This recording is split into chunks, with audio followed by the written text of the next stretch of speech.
Hello everyone and welcome back to the Sherlock Holmes. Now I know a lot of you use these videos to sleep, so before you drift off I thought it would be a fun idea if everyone can leave a comment to let me know where you are listening from in the world. Also like and subscribe if you are enjoying the case, right? Let's get comfy and relax and let's begin. Story 1 on the evening of April 26, 2005 in Durham, North Carolina. Janet Aboa, a pregnant mother, was found dead in her home with her 6-year-old Caden sleeping in the next room. The investigation revealed a tangled web of deceit, infidelity, and financial struggles. As police delved into the case, they uncovered troubling inconsistencies in her husband Raven's story. Accusations of embezzlement and a suspicious life insurance policy added layers to a complex narrative what really happened on that fateful night. Janet Noas was born on June 19, 1979 in Virginia. As the seventh of 10 children in a devout Mormon family, she was intelligent and athletic, so she distinguished herself from an early age. She excelled in sports like soccer, basketball, and swimming. Her hard work in academics and athletics put her on the first women's soccer team at South Virginia University in 1988. During her time at the university, Janet met Raven Aboa.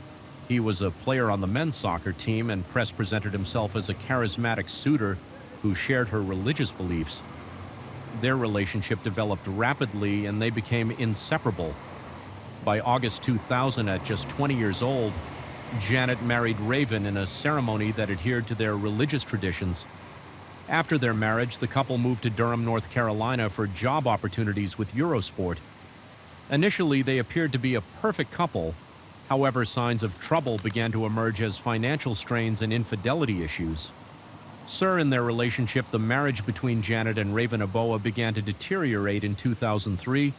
When Raven confessed to multiple affairs, this admission included a relationship with a minor, which not only shattered Janet's trust, but also introduced significant strains into their already fragile relationship. Following this revelation, Raven temporarily moved out, leaving Janet to confront the emotional turmoil alone. The couple's issues were compounded when Janet discovered she was pregnant with their second child. In 2005, this unexpected news created a profound dilemma for her. She was torn between her commitment to her marriage and the reality of Raven's infidelity. In December 2004, Raven Aboa was arrested for shoplifting at the sporting goods stores where both he and Janet were employed. During the investigation, it was revealed that he had been engaged in a scheme to embezzle goods worth over $99,000 from the store. Raven operated his embezzlement scheme methodically. He ordered athletic shoes and arranged for their delivery to their home address. After receiving the merchandise, he sold the shoes online under the alias Footballer Guy. This approach allowed him to profit from stolen goods while maintaining an appearance of legitimacy. The embezzlement came to light when the supplier contacted the sporting goods store regarding unpaid merchandise, a verification of delivery address. Quickly led investigators to Raven, resulting in his prompt dismissal from the store and subsequent legal action. Although Janet was not involved in the theft, she faced significant shame and humiliation due to her husband's actions, leading her to leave her job as well. Raven managed to avoid prison time for his embezzlement. Instead, he was sentenced to 2 years of probation and ordered to pay restitution of nearly $10,000. The financial strain from Raven's embezzlement and subsequent legal troubles added immense pressure on the young family, who were already struggling to make ends meet. They had received support from their landlord and church community, but Raven's actions exacerbated their dire financial situation as tensions escalated. Raven took out a life insurance policy on Janet worth $500,000, which raised suspicions about his intentions. This decision seemed particularly questionable given their precarious financial situation and the fact that he had not previously held such policies. Janet increasingly expressed concerns about Raven's aggressive behavior towards her friends, fearing his unpredictable outbursts of anger. These factors, infidelity, financial instability, and escalating tensions, set the stage for the tragedy that was about to unfold. The combination of personal and financial crises created an environment ripe for conflict, ultimately leading to the catastrophic events of April the 26th, 2005. On April the 26th, 2005, The day began like any other for Janet Apoa. She picked up her 6-month-old son Caden from daycare and returned home. The couple had plans to meet with a member of their church community later that evening. As the day progressed, tensions within the household were palpable, stemming from ongoing marital issues. Around 8:30 p.m., Raven Appleway prepared to leave for a soccer match in Morrisville in an unusual move. He locked their 2 dogs in the shed before departing. This behavior was out of character, as the dogs typically slept indoors and provided Janet with a sense of security when questioned. Later, this action raised suspicions among investigators. Raven claimed that when he left the house, Janet was getting ready for bed. However, around 10 p.m., he returned home to find her dead on the floor in an unnatural position. Initially, he reported to the 911 dispatcher that she had suffered a gunshot wound. However, it was later determined that she had been stabbed multiple times when investigators arrived at the Apioa residence on April 26, 2005. They found Janet Apoa in a kneeling position on the floor of their bedroom. The scene was grim, with evidence indicating that she had been brutally attacked. An autopsy later confirmed that Janet had suffered multiple stab wounds. Specifically, she had 3 deep stab wounds on her left arm, which was identified as a defensive wound, and 2 fatal stab wounds to her chest and neck. The fatal stab wounds severed an artery and penetrated her lung, leading to her death. The coroner also confirmed that Janet was pregnant at the time of her murder, a fact known only to a few of her closest friends. There were no signs of a struggle or forced entry at the crime scene, and valuables remained untouched. Only Raven's laptop and several kitchen knives were missing from the house. Janet's wedding ring and other jewelry were found untouched on her vanity, suggesting that the victim likely knew her as Salant or willingly let them into her home.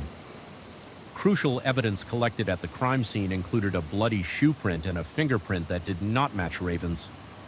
These findings raised significant questions about Raven claims and the circumstances surrounding Janet's death. Raven Apioa's frantic call reporting that his wife Janet was not breathing came under scrutiny. Almost immediately during the call, he initially claimed that she had suffered gunshot wounds when emergency responders arrived at the Apioa residence. They found Janet dead from multiple stab wounds, directly contradicting Raven's assertion of a shooting. This discrepancy raised immediate suspicions among investigators. Regarding the accuracy of Raven's claims, the inconsistencies did not end there.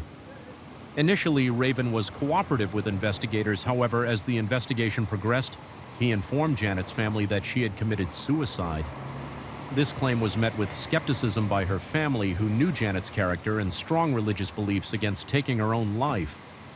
Raven provided conflicting statements to law enforcement, too.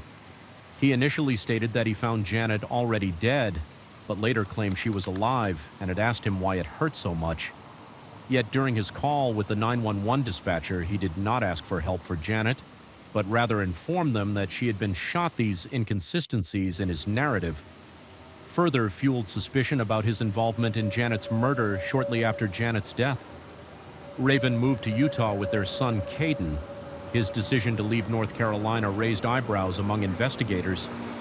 Furthermore, he attempted to claim the life insurance payout for Janet even before her funeral, which added to the growing concerns regarding his motives. During the investigation, investigators discovered that Raven had backed up all data from his laptop to CDs just 1 day before the murder on the 25th of April, 2005. This timing was particularly suspicious and raised questions about his intentions leading up to Janet's death while sorting through belongings. Following the murder, Janet's sister found these discs containing vital information backed up just before the incident. The discovery of this evidence suggested potential premeditation on Raven's part and contributed to the mounting case against him. In 2008, Raven married Vanessa Pond, a single mother whose daughter attended the same daycare as his son Caden. Initially, Vanessa was hesitant about entering a relationship with Raven, but he persistently pursued her. Charming her with his attention and care for her child, he presented himself as a devoted father and partner, which helped him gain Vanessa's trust. However, troubling patterns soon emerged that mirrored those seen in his first marriage to Janet. Reports indicated that Raven exhibited abusive behaviors similar to those he had displayed during his marriage to Janet. Allegations of controlling behavior and emotional manipulation surfaced, raising alarms among those close to Vanessa. Friends and family members noted that Vanessa began to withdraw from her support network and became increasingly isolated as Raven exerted control over her life. Ultimately, Vanessa's marriage to Raven ended due to these allegations of abuse. This cycle of behavior highlighted a disturbing pattern that seemed to follow Raven into his new relationship, suggesting unresolved issues from his past and an inability to maintain healthy partnerships in the months following Janet Abo's murder. The investigation faced significant challenges despite the initial suspicions surrounding her husband, Raven Aboa. There was no direct evidence linking him to the crime. Investigators found a bloody shoe print and a fingerprint at the crime scene, but neither matched Raven's. This lack of concrete evidence hindered the prosecution's ability to build a strong case against him. Additionally, Raven's alibi for the night of the murder was confirmed by multiple witnesses who saw him at a soccer match in Morrisville. While this alibi initially appeared to exonerate him, it also complicated the investigation as detectives struggled to reconcile his presence at the game with the timeline of Janet's death. As time passed and leads dwindled, the case went cold until Detective Charles Soule took over in late 2009, so was determined to re-examine all aspects of the investigation with fresh eyes. He meticulously reviewed the evidence collected during the initial inquiry and began focusing on inconsistencies in Raven's statements and behavior. Detective Soule also began questioning whether Janet had been wearing her contact lenses at the time of her death. He theorized that if she was prepared for bed but still had her contacts in it, would contradict Raven's narrative that she was murdered shortly after he left for soccer practice. To investigate this theory further, Soule decided that exhuming Janet's body might provide crucial evidence. The exhumation was necessary to determine if she had been indeed wearing her contact lenses when she died, which provided a clear timeline of events leading up to her murder. In early 2010, Janet's body was exhumed from a cemetery in 2010. Pennsylvania. During the examination, investigators confirmed that she had died with her contact lenses still in her eyes. This finding suggested that she had not been preparing for bed, as Raven claimed, but rather was likely attacked shortly after he left for the soccer match. The results of this exhumation were significant. They not only contradicted Raven's timeline, but also indicated potential premeditation on his part. The presence of her contact lenses suggests that Janet was caught off guard, raising further questions about Raven's involvement in her murder as Detective Soule pieced together these elements. Raven's inconsistent statements, his suspicious behavior after Janet's death, and now the evidence from the exhumation, all signs pointed towards his culpability. The inconsistencies in Raven's narrative became increasingly difficult to ignore, with mounting evidence suggesting foul play and a growing belief that Raven had orchestrated his wife's murder. Authorities prepared to take decisive action. The stage was set for an arrest that would finally bring justice for Janet Aboa on February 1, 2010. Raven Aboa was arrested in Idaho on charges of first-degree murder in connection with the death of his wife, Jan Aboa. This arrest followed a lengthy investigation that revealed inconsistencies in his statements and suspicious behavior. Surrounding the circumstances of Janet's murder, the investigation raised significant doubts about Raven's credibility and involvement in the crime, ultimately leading law enforcement to take decisive action against him. In April 2013, the highly anticipated trial of Raven Aboa commenced, lasting for 5 weeks. The trial attracted significant media attention due to the nature of the crime and the complexity surrounding the case. The prosecution presented a robust case built primarily on circumstantial evidence. They called over 80 witnesses to testify, including friends and family members, who provided insights into Raven's violent behavior and manipulative tendencies. Key testimonies included accounts from women who had experienced Raven abusive behavior. Firsthand, these witnesses described instances of emotional manipulation and aggression, painting a picture of a man capable of committing such a heinous act. One notable witness was Janet's close friend, who testified about Janet's fears regarding Raven's unpredictable outbursts and her concerns for her safety. This testimony aimed to establish a motive rooted in Raven's abusive behavior and the deteriorating state of their marriage. The prosecution also highlighted critical evidence from the crime scene indicating the absence of forced entry, which suggested that Janet likely knew her assailant. They argued that Raven's actions following Janet's murder, such as moving to Utah with their son Caden and attempting to claim a life insurance payout, were indicative of guilt. In contrast, the defense focused on the lack of direct evidence linking Raven to the murder. They argued that the prosecution relied heavily on circumstantial evidence and emotional testimonies rather than concrete proof. The defense highlighted that there were no fingerprints or shoe prints matching Raven found at the crime scene, undermining the prosecution's claims. Additionally, they emphasized Raven's confirmed alibi. Multiple witnesses corroborated his presence at a soccer match during the time of Janet's murder. This alibi was crucial for the defense, as it suggested that he could not have been at home when the crime occurred. The defense also pointed out inconsistencies in witness testimonies and questioned the reliability of those who claimed to have seen or heard anything suspicious on the night of the murder. By focusing on these gaps and evidence, they aimed to create reasonable doubt to the minds of the jurors. By May 2013, after 5 long weeks of testimony and deliberation, the trial concluded with a hung jury. The jury was unable to reach a unanimous verdict, with 11 jurors voting guilty while 1 maintained innocence. This deadlock resulted in a mistrial, leaving both sides frustrated and uncertain about what would happen next. The outcome highlighted the complexities of the case. Despite compelling circumstantial evidence presented by the prosecution, the lack of direct evidence linked Raven to Janet's murder ultimately prevented a conviction. The mistrial also pointed towards deeply divided opinions regarding Raven's guilt or innocence, setting the stage for further legal proceedings in what would become a protracted battle for justice. As discussions about a potential retrial began, both sides braced for what lay ahead. Knowing that this was far from over, the trial had raised more questions than answers, leaving Janet's family seeking closure and justice for their loved ones. Tragic death following the mistrial in 2013. Discussions about a potential plea deal began between the prosecution and defense, as both sides sought to evaluate new evidence that had emerged during the investigation. One of the key pieces of evidence that the prosecution felt might sway the jury in the retrial was the report of Janet Abo's body exhumation conducted in July 2010. Among all the inconsistencies Raven had put forward, the biggest one was related to Janet's contact lenses.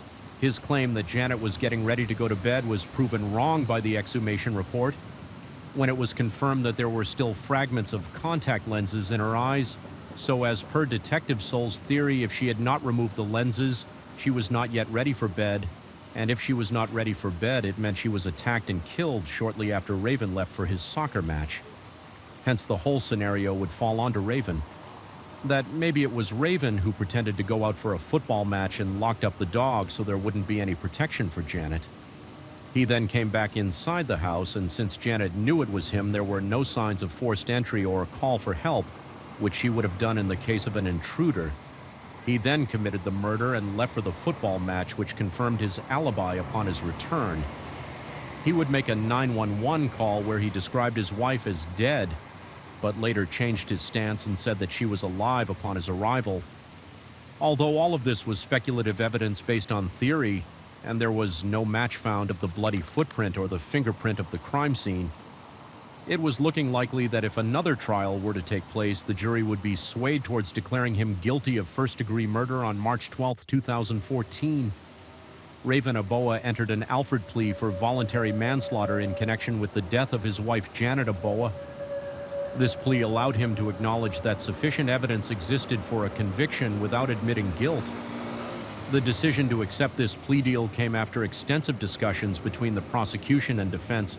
Following the mistrial in 2013, the terms of the Alford police stipulated that Raven would plead guilty to voluntary manslaughter, which is a lesser charge than first-degree murder. This charge typically indicates that while the defendant did not intend to kill, there was a significant degree of recklessness or negligence involved in their actions that led to someone's death. By accepting this plea, Raven effectively acknowledged that the evidence against him was strong enough to likely result in a conviction. If the case went to trial again, the acceptance of the Alford plea was influenced by several factors. After the mistrial, both sides recognized the challenge of pursuing another trial. The prosecution needed to ensure a conviction without risking another hung jury, while the defense sought to mitigate potential sentencing outcomes for Raven as part of the plea agreement.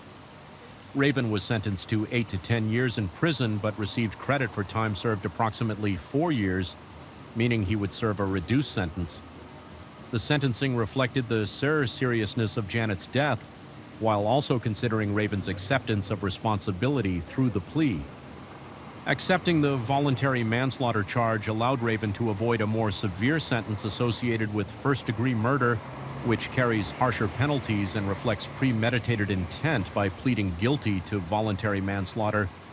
He could maintain this innocence publicly while acknowledging that his actions contributed to Janet's death. This strategic move likely aimed to reduce public scrutiny and provide some measure of closure for both families involved. Ultimately, this plea agreement marked a pivotal moment in the case, closing one chapter while leaving lingering questions about justice for Janet Avaroa and the implications of domestic violence within relationships. The acceptance of the Alfred plea demonstrated how legal strategies can shape outcomes in high-stakes criminal cases, particularly when direct evidence is lacking, but circumstantial evidence is compelling enough to influence decisions made by both prosecutors and defendants. On Christmas Day, December the 25th, 2017, Raven Avaroa was released from prison after serving time for his Alfred plea of voluntary manslaughter in connection with the death of his wife, Janet Avaroa. Upon his release, he moved back to Utah, where he sought to rebuild his life following the tumultuous events surrounding Janet's murder. In the wake of Janet's tragic death and the subsequent legal proceedings, her family remained deeply affected by the outcomes of the case. They felt that justice had not been adequately served for Janet's murder and continued to advocate for victims of domestic violence. Janet AOA's story has since been utilized as an example in training law enforcement. Regarding domestic violence investigations, her case serves as a critical reminder of the complexities involved in such situations and the importance of thorough investigations when dealing with potential domestic abuse cases. Law enforcement agencies have incorporated lessons learned from Janet's tragic experience into their training programs to better equip officers in recognizing signs of domestic violence and responding appropriately through these efforts. Janet's legacy continues to impact lives beyond her own, highlighting the urgent need for awareness and advocacy in the fight against domestic violence. Her family's commitment to this case underscores their belief that no one should endure what Janet experienced, and they strive to ensure that her story contributes positively to future generations. Whether Raven Avaroa was directly involved or not, the investigations could not prove that yet. Many out there believe that his behavior towards Janet before the incidents, the infidelity, the relationship with a minor, the abuse and unpredictable outbursts of anger were enough to prove his guilt. His inconsistencies and claims he put forward to law enforcement, his actions after her death, the fact that he ran away to Utah, tried to present the entire case as a suicide, and his attempt to withdraw Janet's life insurance money even before the funeral could not have all been coincidences. Furthermore, the fact that the same abuse and unpredictable patterns of anger repeated in his second marriage also raised severe concerns about whether the LW system made the right call by allowing him to go into a plea agreement and giving him a lenient charge. Regardless of it all, Raven is living his life as a free man, largely on the back of no direct evidence being found against him. Do you think he was the main culprit in his wife's brutal murder? And was the decision to find him not guilty the right one from a jury, considering a plethora of circumstantial evidence and testimonies against him? Story 2. On June 28, 2015, Dr. Teresa Severs returned home from a family vacation, unaware that her life was about to be brutally cut short. The horrific murder of an appreciated holistic physician on site in her residence sent ripples of shock into Bonita Springs, Florida, and otherwise tight-knit community detectives would later uncover a most remarkable conspiracy involving her husband Mark Sears and 2 other associates who perpetrated from more than 1,200 miles away. What could make a husband kill his wife in such a violent way? We explore the harrowing case of Dr. Teresa Sears, a story that reveals how love can turn into treachery and how greed can lead to unimaginable violence. How did a devoted mother and a successful doctor become the target of a murder plot? What dark secrets were hidden behind closed doors? Let's take a look. Dr. Teresa Ann Grace was a holistic physician known for her commitment to patient care. She graduated from Ross University School of Medicine in 1996 and established a medical practice in Bonita Springs, Florida.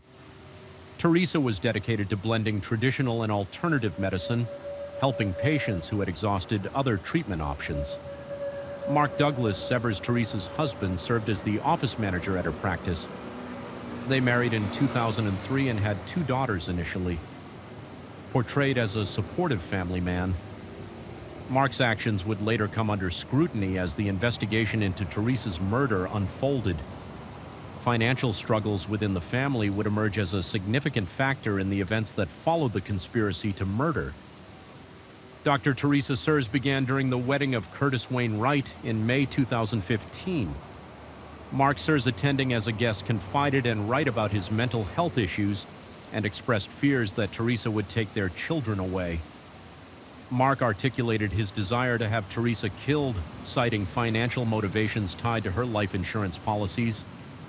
He believed that eliminating her would solve his problems and provide him with the financial security he sought, initially uncertain about the plan. Wright eventually agreed to assist Mark, indicating that he could handle the situation for a share of the insurance payout. After securing Wright's agreement, Curtis Wayne recruited Jimmy Roy Rogers to assist in the murder plot. Wright promised Rogers a portion of the life insurance money as compensation for his involvement in his trial testimony. Wright characterized Rogers as someone with a history of violence, stating that he had been involved in other deaths. This portrayal highlights Rogers' willingness to commit murder, making him a suitable accomplice for the planned attack on Teresa. Mark Severs devised 2 potential scenarios for executing the murder. The first scenario involved killing Teresa at their home on June 28th. Making it appear as though a burglary had occurred to prepare for this option, Mark tested access points to their property, including going over the backyard fence and trimming bushes to create a clear path to the garage. He also instructed Wright on how to enter the house and disable the security system. The second scenario considered by Mark involved murdering Teresa at her medical office on June 29th, aiming to disguise it as a mugging. He provided Wright with aerial photographs of the building, identifying a secluded stairwell that Teresa often used when leaving work late at night. Mark even shared access codes for the well, with Wright emphasizing that regardless of where the murder took place, it should appear to be an act of robbery or burglary on June 28, 2015. Dr. Teresa Sears returned to her home in Bonita Springs, Florida after cutting short a family vacation in upstate New York. She arrived at Southwest Florida International Airport, where security footage captured her rolling her suitcase through the terminal after calling her husband Mark to inform him that she was safe. Teresa got into a car and drove home. Unbeknownst to her, 2 men were waiting inside the house, ready to execute a deadly plan orchestrated by her own husband Mark, the same person who she had just informed about her safety inside the house. Curtis Wayne Wright and Jimmy Roy Rogers lay in wait. They had meticulously planned this moment after weeks of discussion and preparation. As Teresa stepped into the kitchen, Wright ambushed her from behind. He had picked up a hammer from the garage freezer earlier and struck Teresa once. In the head, startled by the sudden attack, she turned to confront her assailant but was met with another blow. The violence escalated rapidly as Rogers joined in, wielding his own hammer. The 2 men attacked Teresa with brutal force, striking her repeatedly until she fell to the floor in a pool of blood. Witnesses later described how Teresa fought back instinctively, raising her hands to protect herself from the blows. Despite her efforts, she succumbed to the overwhelming assault, sustaining a total of 17 impact wounds to her head before silence fell in the kitchen once they were certain Teresa was dead. Rye and Rogers left the crime scene without activating the alarm system. They had previously disabled it. Using the knowledge provided by Mark Sears during their planning discussions, the murder had been executed swiftly and without any immediate evidence of forced entry. They used an unlocked side door to gain access after committing the crime. Wright and Rogers returned to Missouri in their rental car. They believed they had successfully covered their tracks. Meanwhile, Mark Severs received alarming news from Dr. Sever's office early on June 29th. She had not shown up for work, appearing concerned about his wife's absence. He called a family friend to check in on Teresa at home. This call would lead to the discovery of Teresa's body and set off an investigation that would unravel a complex conspiracy on the morning of June 29, 2015. Teresa Sayers was discovered dead in her kitchen by a family friend after Teresa failed to show up for work. Mark Sayers called Dr. Mark Petrius, a family friend, asking him to check on her upon entering the home. Using the garage code provided by Mark, Dr. Petrus found Teresa face down in a pool of blood with a hammer lying next to her body. She was cold to the touch, and there were clear signs of a violent struggle. The brutal murder of Dr. Sears sent shockwaves through the Bonita Springs community. A well-respected physician and mother, her death left many in disbelief. Friends and patients expressed horror at the violence inflicted upon someone who had dedicated her life to helping others, marking a tragic loss for the community. After Teresa Sayers was found dead on June 29, 2015, law enforcement began their investigation. Detectives interviewed family members, friends, and colleagues to gather information about Teresa's life and any potential threats she may have faced. Investigators sought tips from the community, emphasizing the need for information that could lead to identifying the perpetrator. They explored vigorous angles, including Teresa's professional relationships and personal life. Early in the investigation, attention turned to individuals who had interacted with Teresa or had grievances against her. However, no immediate leads emerged. Nearly 2 months after the murder, a significant breakthrough occurred when law enforcement received a tip from a source in Missouri. The tip indicated that Curtis Wayne Wright had confessed to someone about his involvement in Teresa's murder. Following the tip, detectives focused on Wright and his accomplice Jimmy Roy Rogers. They traveled to Missouri to investigate further and gather evidence linking them to the crime. In August 2015, both Wright and Rogers were arrested in Missouri for their roles in Teresa's murder. The arrests were surprising to many as they were not local suspects. Their arrests followed a thorough investigation that uncovered critical evidence linking the two men to the crime. Police executed search warrants at their residences where they collected various items that connected them to the murder, including clothing and other materials purchased shortly before Teresa's death. The investigation had gained momentum after detectives received a tip that led them to write this information, prompted a closer examination of his relationship with Mark Sears, which raised suspicions about their potential involvement in a murder-for-hire scheme. The evidence collected during the arrest would later play a significant role in the trials of both men. Initially, Curtis Wayne W. denied any involvement in Teresa's murder during police interrogations. However, as investigators presented evidence against him, he eventually crumbled and ended up confessing to his role in the crime. In his testimony, Wright detailed how Mark Sears had approached him with the idea of killing Teresa during his wedding in May 2015, citing marital problems and financial motives. Wright admitted that he'd agreed to take care of it for at least $100,000 from Teresa's life insurance policy. He also implicated Jimmy Roy Rogers as his accomplice, describing how they planned and executed the murder together. This confession was pivotal in establishing Mark Seivers' involvement in orchestrating the murder plot, as Wright provided critical details about their communications and planning efforts. Leading up to the crime in February 2016, he agreed to a plea deal with prosecutors to avoid facing a potential capital murder charge under the terms of the plea agreement. Wright confessed to his role in the murder and agreed to test IFY against his co-defendants, Mark Sears and Jimmy Roy Rogers. In exchange for his cooperation, he was sentenced to 25 years in prison for second-degree murder.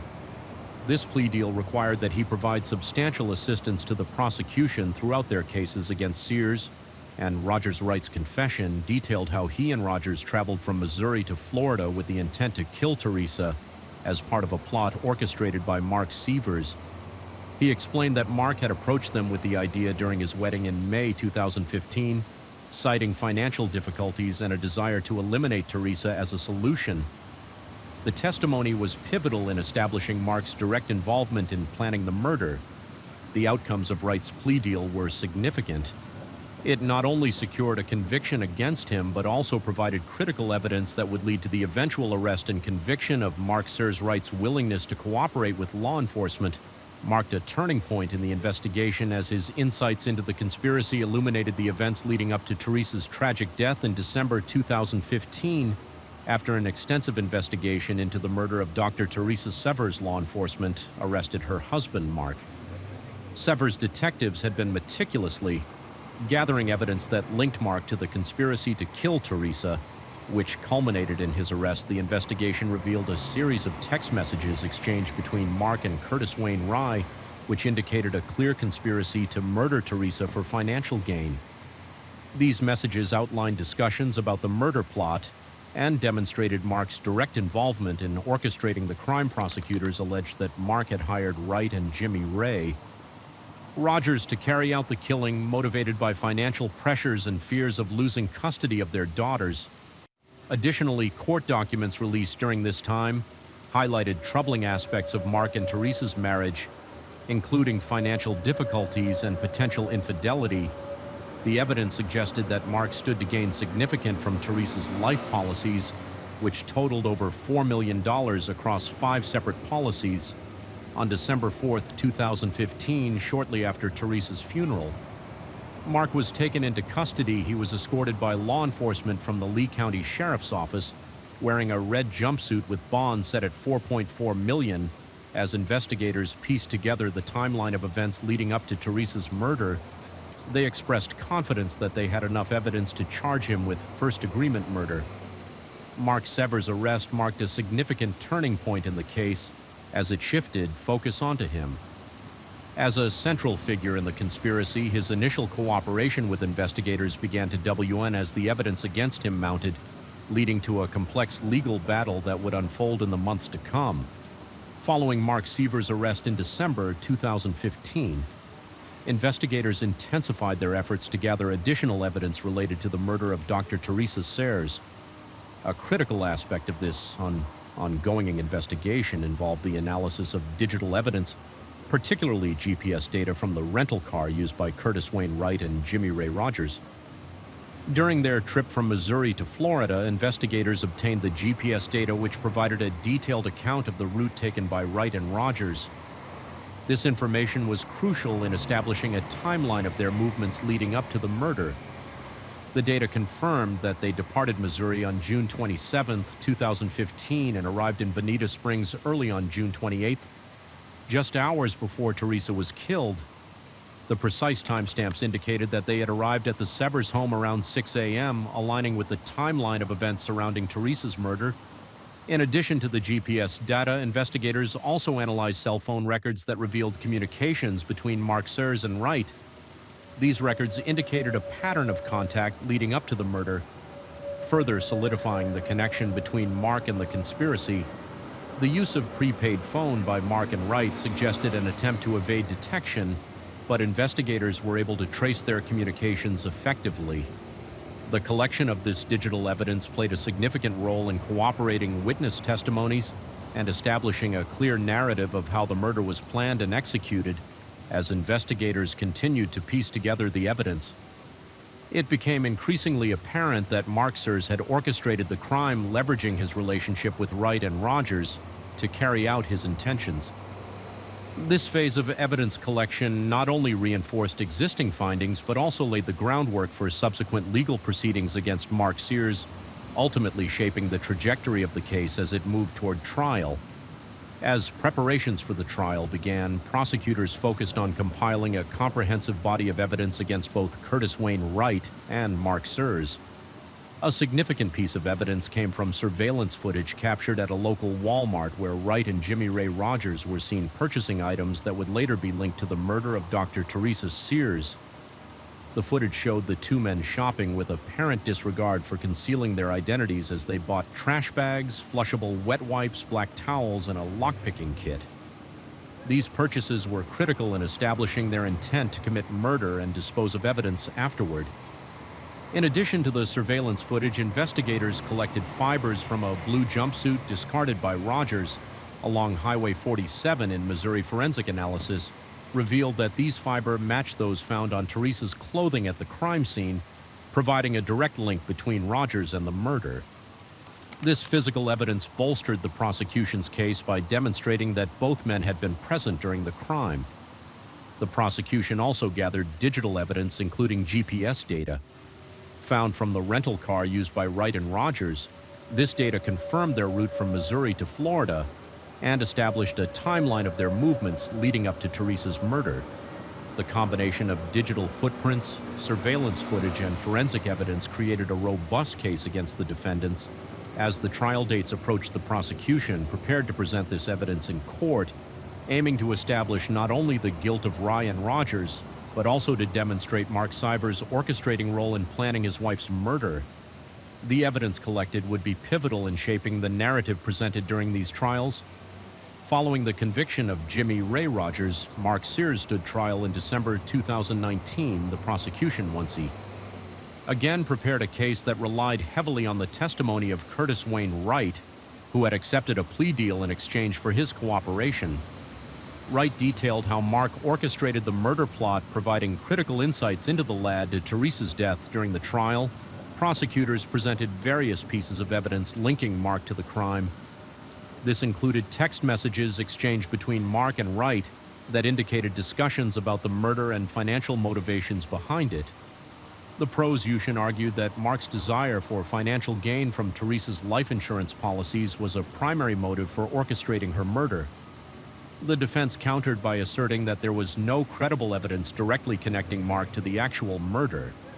They emphasized that the state had only proven that Wright and Rogers, not Mark, were responsible for Teresa's death. The defense focused on discrediting Wright's testimony by highlighting his criminal background, which included multiple felony convictions and a history of mental health issues, including bipolar disorder. They argued that Wright had a motive to fabricate his story in order to secure a more lenient sentence for himself. Additionally, the defense theorized that Wright might have been influenced by law enforcement during his interrogation, suggesting he was simply parting a narrative fed to him by investigators. They pointed out that Wright had not undergone a polygraph examination, which they argued could have validated or undermined his credibility as a witness. The defense concluded their arguments by urging jurors to question whether they could trust Wright's statements and to consider the lack of direct evidence linking Mark to the crime. As the trial progressed, jurors were presented with the same forensic evidence, including fibers from a blue jumpsuit that Rogers had discarded that matched those found on Teresa's body. Despite this evidence, the defense maintained its position that Mark Sever was not involved in planning or executing the murder on December 4, 2019. After a brief deliberation of approximately 4 hours, the jury found Mark Sever guilty of first-degree premeditated murder and conspiracy to commit murder. The verdict was based on overwhelming evidence that linked him to both the planning and execution of Teresa's murder. The jury's decision reflected their assessment of the evidence presented during the trial, including the motive and financial gains from Teresa's life insurance policy. The prosecution effectively demonstrated that Mark had not only planned the murder, but had also recruited Wright and Rogers to carry out his intentions. Following the verdict, Mark Sever faced a sentencing phase where jurors would determine his punishment. The outcome of this phase would depend on whether they found aggravated factors that warranted a death sentence, or if mitigating circumstances could lead to a lesser penalty following his conviction for first-degree murder and conspiracy to commit murder. A sentencing phase for Mark Sever took place where jurors considered aggravating factors related to the crime. This phase began on December 11, 2019. Shortly after the verdict was delivered, the prosecution sought to establish two primary aggravating factors: that the murder was committed in a cold, calculated, and premeditated manner, and that it was carried out for a pecuniary gain. The state presented evidence from the trial, including Curtis Wayne Wright's testimony about Mark's orchestration of the murder and the financial motivations behind it. Additionally, victim impact statements were introduced to convey the emotional toll of Teresa's murder on her family and community. The defense aimed to present mitigating evidence, highlighting Mark's lack of prior criminal record and his relationships with his daughters. Family members testified about his role as a father and husband, portraying him in a positive light. However, they faced a challenge in countering the strong evidence presented by the prosecution. On January 3, 2020, after deliberation, the jury unanimously recommended the death penalty for Mark Sever. They found that the aggravating factor of cold calculated premeditation was proven beyond a reasonable doubt, but did not find sufficient evidence to support the pecuniary gain factor. During the sentencing hearing, Mark Sever addressed the court, maintaining his innocence and expressing his love for Teresa and their daughters. He requested that he be spared from the death penalty despite his pleas and the defense's arguments for leniency. Judge Bruce Kyle ultimately sentenced him to death for orchestrating Deese's murder. The court emphasized the weight of the jury's recommendation and noted that Sever's actions demonstrated a complete disregard for human life. In addition to the death sentence for first-degree murder, he received a consecutive 30-year prison sentence for conspiracy to commit murder, the sentencing phase. Concluded with Mark Sever facing significant legal challenges ahead as he planned to appeal both his conviction and sentence. As of now, Mark Sever remains on death row at Union Correctional Institution in Florida while appealing his conviction and sentence following his sentencing on January 3, 2020. Sever has maintained his innocence, asserting that he did not orchestrate his wife Teresa's murder. His legal team claims to have new evidence that could potentially clear his name. This includes a letter from Jimmy Ray Rogers, the third man involved in the murder plot, in which he allegedly states that Sever was innocent and had no part in the crime. Sever attorney had filed motions to overturn his sentence, arguing that this new evidence could have influenced the jury's decision during both the conviction and penalty phases of the trial. However, the state of Florida has expressed confidence in its case, asserting that the evidence presented at trial was strong enough to uphold Sever's conviction. Legal experts remain skeptical about whether this new evidence will be sufficient to warrant a retrial, given the substantial evidence linking him to the crime. The Florida Supreme Court is expected to rule on S's appeal in the coming months. Do you think a letter from Rogers is enough to prove Mark's innocence? Story 3 on January 13, 2020. Officials from law enforcement agencies went to Anthony Todd's home in Celebration, Florida to issue him a warrant related to fraud charges, but they were all shocked to discover for badly decomposing human bodies, as well as the body of a dog. The bodies found in Anthony Todd's house were not strangers, but rather his own family, including his wife Megan and 3 children. And the killer wasn't any armed robber or hitman, but Anthony Todd himself. Anthony Todd was born on the 29th of September, 1975 in Bensalem, Pennsylvania. He did not have a normal childhood like other kids in his school and social circle, and was surrounded by dysfunction. Growing up, his father, Robert Todd, was a high school teacher who had a disturbing taste for girls a lot younger than him. Anthony's mother, Loretta Todd, was a housewife who had no idea that her husband was having secret affairs and sexual relationships with 16 and 17-year-old girls from his class. The problem was more serious than it looked. Robert was engaged to a nurse at the same time and had a relationship with one of his students, and this all was happening while he was married to Loretta. After hiding his affairs and relationships, Robert decided to permanently remove his wife from the equation and marry his fiancée. At this point, Anthony Todd was just 4 years old. One night, he woke up to the sound of his mother screaming from her bedroom. Shortly after that, Anthony Tony Todd heard a gunshot when he went to his mother's room. She was lying on the floor, miraculously still alive, although Loretta had been shot in the eye from point-blank range. She survived the murder attempt as the investigation began. It was soon discovered that Robert Todd, Anthony's father, wasn't as devastated as a normal husband would be after such a shocking incident. Rather, he seemed irritated and disappointed at the fact that his wife had survived. The law enforcement authorities soon knew that Robert had something to do with the murder attempt on his wife. This was proven right when further investigation into the matter revealed the shocking truth that Robert Todd had offered to pay one of his mentally disturbed students $900 in exchange for a special assignment killing his wife, Loretta. Robert wanted the murder to look like a case of home invasion. He gave the student a key to his house, a pistol, and instructions about where to find the bedroom where his wife would be sleeping. The incident took a serious mental toll on Tony, and he found it hard to recover from it all. After getting a divorce from her husband, Loretta remarried and tried her best to help her son get out of the trauma. But Tony's mental health was permanently damaged ever since he had heard about his biological father trying to kill his mother.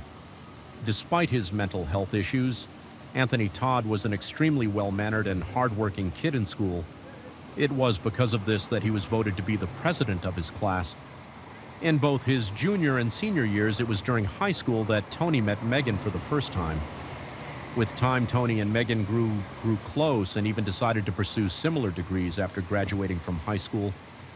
Just a few months after graduating from college, Tony and Megan decided to tie the knot soon after marrying each other. The couple moved from Pennsylvania to Connecticut and set up their own physical therapy business. There they both practiced physiotherapy and worked together to grow their business. Until after a couple of years, Megan found out that she was pregnant with the couple's first child. This forced Megan to stop working as a physiotherapist, and the couple welcomed their first child, Alec, after a couple of more pregnancies and some unfortunate miscarriages. The Todd family comprised Anthony, Megan, and their 3 children, Alec, Tyler, and Zoe. It was a perfect American family, and Tony was the best father and husband anyone could have asked for. He was faithful to Megan and committed to providing for his children. Not only this, he made sure he was there for his kids on important occasions like school events and sports practices. Megan, who had now become a housewife full-time, was equally dedicated to her children. The Todds were a well-respected family in the community. A part of this was because of Anthony's physical therapy business, which had grown significantly over time when the money started coming in abundance. The couple decided to buy a condo in Celebration, Florida, a master-planned community located near Walt Disney World Resort. It was the perfect place for the Todd family to move because the place promised happiness, peace, and more importantly, safety. But they soon moved to a house nearby when the condo started feeling small for their family. The Todds were living a happy family life, going on day-long trips to Disney World, visiting the beach, playing games, attending piano recital, and participating in different sports. Since Tony's business was based in Connecticut, he would return to work on his own while Megan and the kids stayed behind. Until this point, it was a picture-perfect life for the Todd family until 2011. When everything changed, when Megan was a teenager, she was bitten by a tick which developed into Lyme disease, which is a bacterial infection.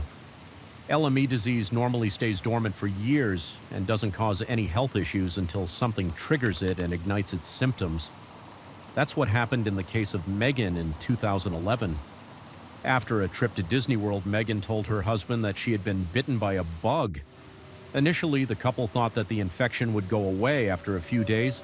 As in most of such cases, however, it could quickly turn into serious health problems. Megan was soon diagnosed with tonsillitis, hepatitis, and several other diseases. These health problems affected Megan mentally as well, and her personality completely changed with time. Sometime after her health issues began, Megan was diagnosed with depression, which only worsened when she had another miscarriage since Tony was in Connecticut to run the business the whole week and could only be in Celebration on weekends. It made things extremely hard for Megan to make things worse. She didn't have the kind of community support the family had enjoyed while they were in Connecticut.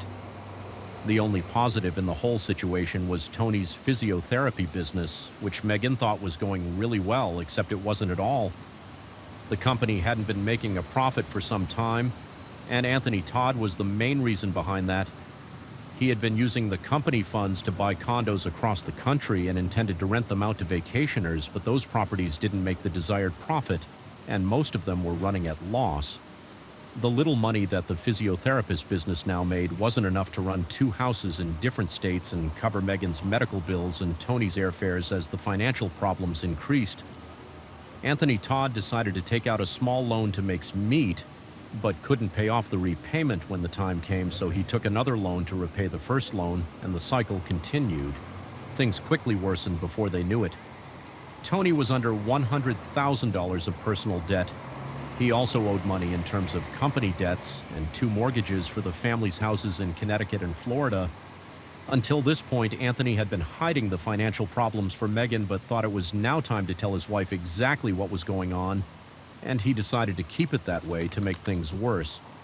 He thought it was a good idea to repay their debts by committing fraud. Anthony started sending invoices to different health insurance companies and the Medicaid program for physiotherapy treatments that he had never delivered to his clients. When the money came in, Anthony repaid the smaller of nearly 20 different loans amounting to hundreds of thousands of dollars. After some time, the insurance company started to grow suspicious, and the FBI began an investigation into the matter. In 2019, when the FBI agents interviewed Tony's patients, they complained that their insurance companies were billing them for 5 sessions a week, when in reality they had seen their physiotherapist once or twice a week. In some cases, the patients had moved out of the state and hadn't seen Tony in months. These discoveries prompted the FBI investigators to secretly check the documentation of the 2 clinics Tony had been operating, and they immediately noticed discrepancies. There were invoices for therapy sessions on days when the clinics weren't even open on the day of the surveillance. Tony billed insurance companies for the therapy sessions of 16 different patients. Despite the fact that the clinic remained closed that day, the authorities decided to bring Anthony Todd in for questioning. He initially denied knowledge of any wrongdoing, but direct testimonies from several of his patients left nothing for him to convince investigators. Of his version of events, he eventually admitted to fraud, but insisted that his wife didn't know anything about his fraudulent activities. He also agreed to plead guilty to any future charges. If Megan was left out of it, in September 2019, Tony was stripped of his physiotherapy license, and both of his clinics were suddenly closed without any prior notice to his employees. Despite his admission, Anthony wasn't under arrest yet. In November 2019, he told the investigators that he was going to visit his family in Florida and would be back in Connecticut. In the first week of December, he was allowed to travel to Celebration but never returned to Connecticut. When Christmas came, Anthony's sisters informed the police in Celebration that she hadn't heard from the family in weeks, which was quite unusual because they regularly kept in contact.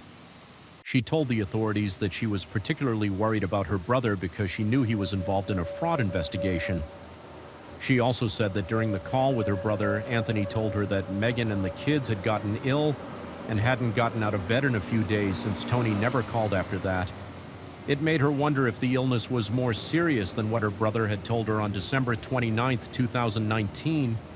Police officers knocked on the Todd's home to do a welfare check.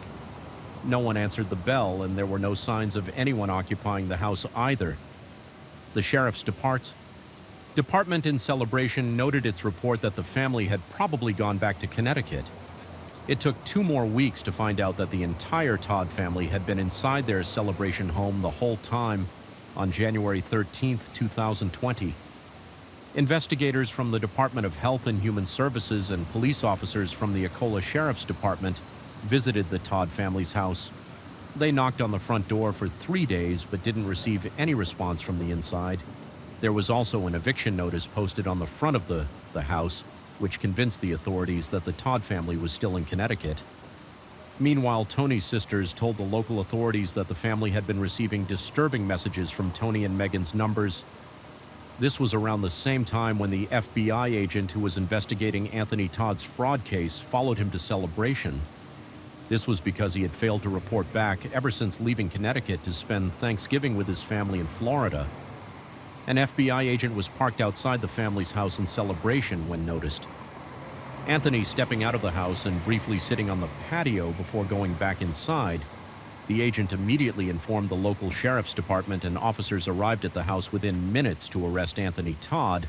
But the police also had the responsibility to check on the welfare of Megan and the kids because of the official request by the couple's families. When the officers asked Tony about Megan and the kids, he told them that Megan was sleeping and that the kids were at a sleepover. But the officers knew they had to search the house because of an unusual smell when the officers entered the master bedroom. The smell became overwhelming and was identifiable. It was the smell of a rotting human body. The law enforcement officials were shocked to see the decomposing body of 42-year-old Megan and their 2 children, Alec and Tyler. The family dog was also lying dead in the room. As for the 4-year-old Zoe, she was nowhere to be found. It was clear that the bodies had been there for several weeks. What was even more disturbing was that Tony had been sleeping beside his dead wife the whole time when the forensic experts started removing the bodies. They discovered that Zoe was also in the room. Her remains were so badly decomposed that they had melted with those of her mother. Anthony was immediately arrested and interrogated about what had happened at his house. Meanwhile, the victim's autopsy report revealed that all of the victims except Zoe had been stabbed in the abdomen. The medical examiners also wrote in the report that they were murdered around Christmas in late December 2019. Anthony initially denied having any knowledge of his wife and kids' deaths, but later he told the authorities that Megan had made a death pay act with him because of their shared fear of an imminent apocalypse. He also said that Megan supported him when he went into each of his children's bedrooms to murder them. He suffocated Zoe while stabbing Alec and Tyler. According to Anthony, Megan then stabbed herself in the stomach and took her own life. Anthony Todd was charged with 4 counts of first-degree murder, and prosecutors indicated that they would be seeking the death penalty for the heinous crime he had committed. The authorities had both the murderer and his confession, but sometime before the trial began, Tony changed his story for this. He sent a 26-page letter to his father and shared a new version of exactly what happened in their Celebration home. The new perpetrator in Tony's revised vision of the events was none other than his deceased wife, Megan. In the letter, he wrote that he was completely innocent of all the charges against him, and his wife was the one unresponsible for the death of their children she gave them. Badrell separated them and then stabbed them one by one. He also said in the letter that on the night of the incident, he had taken the family van to their nearby condo to do some repairs and collected a necklace for his daughter. He further added that he even played basketball with the boys on the driveway before leaving while Megan was baking a pie for the kids. He said he never returned to the house that night and decided to sleep in the van because the oils Megan used to help with her symptoms irritated his son's minds. When he woke up the next morning, the van wouldn't start, so he had to walk back to the house, according to Anthony Todd. When he went back to the house the next morning, he found the half-eaten blueberry pie on the kitchen counter, which smelled strange. He wrote in the letter that Megan told him that she had a vision of the end of the world and had killed her children. After that, Megan stabbed and killed herself despite him begging her not to hurt herself. Tony portrayed himself as a helpless bystander throughout the letter and even wrote that he tried to contact law enforcement authorities as well. But there wasn't any working phone in the house. He said he put all the bodies in the master bedroom and covered them with blankets to comfort them. He also shared several other versions of the incident with his sister. While in jail awaiting his trial, during one call, he told his sister that he didn't remember anything about the murders of his family at all when it was time to enter his plea. Anthony Todd pleaded not guilty to the charges of 4 murders when the trial began. The prosecutors told the court that Tony didn't kill his family because of an apocalypse or because he wanted to free their souls, but rather he murdered them because his fraudulent financial activities were about to be brought to light. Tony's family also provided insights into his mental health issues. According to his sister, the family was close to the community in Connecticut, but things completely changed when they moved to Celebration, Florida in 2000. Those 2 years, Tony had put on a lot of weight and was diagnosed with diabetes. She told the court that he also started keeping his work and financial details secret from others. When the time for Tony's testimony came, he pretended to be a grieving husband who was devastated by the loss of his wife and 3 children. When he was asked to talk about Megan's medical history, he was tearful at times, but seemed irritated. Whenever he objected in the middle of his answer, he told the court that Megan was diagnosed with Lyme disease. During her teen years, he further added that before he met Megan, she was diagnosed with a heart issue as well. He also shared how Megan developed a drug-induced hepatitis throughout his testimony. He maintained that he was completely innocent and his wife Megan was responsible for the murder of their children. He also told the jury Megan had become heavily influenced by a religious group when the medications failed to help her with her symptoms. According to Tony, his wife met this group online and soon developed a strong belief that the afterlife was better because she would be free of all diseases and physical ailments. He said that Megan regularly attended the meetings of the religious group through Skype, and he sometimes sat with her too. According to him, Megan was given different prayers to pray to help her with all the problems she was facing in life. He shared that Megan had started believing in a phenomenon called family lineage.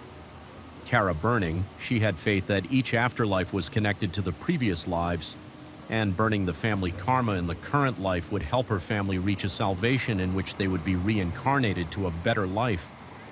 Tony said the purpose of Megan's connection with the religious group was better health and better relationships with people who had abused her and verbally or otherwise affected her life when it came to telling the jury how the murders happened. Anthony Todd shared the same version he had written in the letter to his father, but he also blended it with the story he told his sister. He said he wasn't in the house when the murders happened and didn't recall giving any recorded confession to the authorities. He said when he entered the house. The next morning, Megan brought him into the room and told him that she had murdered their kids.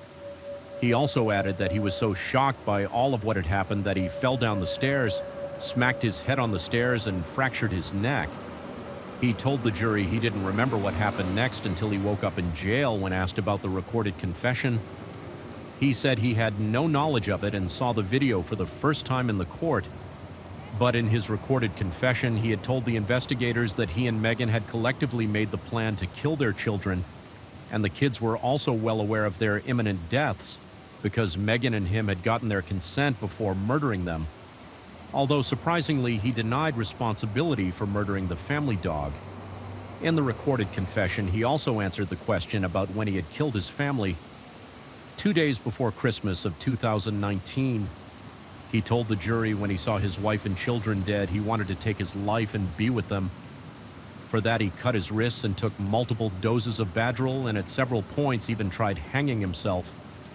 He further added to his version by saying that his wife had all the phones in the house, so he yelled from the window to get help. When no one arrived to help him, he visited a local store to buy a gun and tried taking his own life. In his recorded confession, he also told the investigators about the suicide note he and Megan had written together. According to the note, they as a family had decided to end their lives. For several reasons, they wrote that they were seeing the end of the world prophecy coming true and chose to not suffer and be subjected to foreseeing tortures, cataclysmic demise, and continued agony. The note also referenced that through death, Megan would be free of pain because the ultimate goal was to be together without pain and suffering.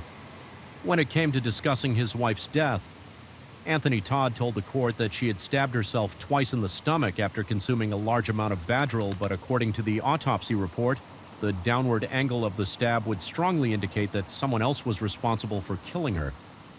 In 2022, the jury unanimously found Anthony Todd guilty of 4 counts of murder. He was sentenced to 4 lives in prison without the possibility of parole. The judge, in an unusual move, added 1 year to Anthony's sentence for animal cruelty charges, stemming from him having killed the family dog story. 4 Amanda and James Coley lived in a charming neighborhood on South Baggio Drive, a cul-de-sac in St. Augustine, Florida. The couple had a son and daughter, and to the outside world, they appeared to be the perfect family living the American dream. Those who knew Amanda described her as confident in the life of the party. She was always surrounded by friends and had a vibrant personality. James, too, was personable and easy to befriend. He was involved in coaching his children's sports teams, and everyone thought he was a great dad. However, as time passed, cracks started to appear in their marriage. James had always had a jealous side, and Amanda's outgoing nature and the way she lit up every room she walked into made him insecure. Her ability to make friends and attract attention further fueled his insecurities. Matters worsened when James began to drink heavily. His jealous tendencies became even more difficult to control when he was under the influence of alcohol. It became a common occurrence for James to verbally abuse Amanda. Blaming her for the problems in their marriage, Amanda believed it was important for their children to have their mother and father in their lives, so she and James tried to make their strained relationship work. Despite Amanda's best efforts, James' jealous behavior did not subside. It continued to manifest in various ways, including constantly monitoring Amanda's movements, controlling her social interactions, and questioning her fidelity. She attempted to navigate these challenging waters for the sake of their children, but her efforts were met with increasing aggression and intimidation from James. The toxic environment created by James' behavior had a profound impact on Amanda's son and daughter.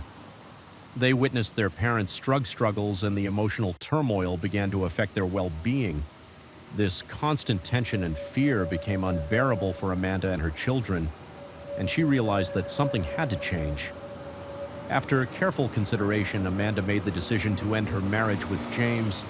She knew that staying in the relationship was no longer a viable option, not only for herself, but also for the well-being of her children. The decision to leave was not easy, but Amanda was convinced it was the best choice for her and her children when Amanda informed James of her decision. He was devastated. He did not want to lose her. However, Amanda's decision was final, and she was determined to create a safe and nurturing environment for her son and daughter. James moved out of the home he and Amanda once shared on South Baguio Drive, but he visited the home often. There were times when James was over at the house that he and Amanda engaged in relations, but Amanda alleged that she only did so to comply with James to keep him from getting upset and hurting her. Amanda started dating a man, Lamar Doley, but kept it a secret from James. Despite their separation, James' jealous tendencies did not subside while Amanda was away one weekend. James decided to act upon his jealousy. He broke into Amanda's home and carried out a disturbing act of violence. James gathered all of Amanda's clothing and burned them in the backyard. After that incident, Amanda officially filed for divorce and sought an injunction from the court. This injunction included a provision that stated James needed to stay away from her home. In her injunction, Amanda explicitly stated that if James found out she had a boyfriend, he would kill her. She knew first the lengths James would go in order to control her, and she had seen firsthand the consequences of his jealous rages. Feeling threatened by Amanda's independence, James took drastic measures to spy on her. James sought the help of his neighbors living on South Baguio Drive. He asked them to keep an eye on Amanda's activities and inform him if they noticed any suspicious activity, particularly men around her house. In August 2015, Mike Dickens, one of James' neighbors, sent him a text message containing a screenshot of a shirtless man mowing Amanda's lawn. This text sent James into a furious rage. He immediately confronted Amanda, demanding to know the identity of the man in the photograph. Amanda assured James that the man was merely someone she had hired to cut the grass. However, James was not convinced and continued to harass Amanda through text messages. James turned to Mike Dickens, who had provided him the initial image for support.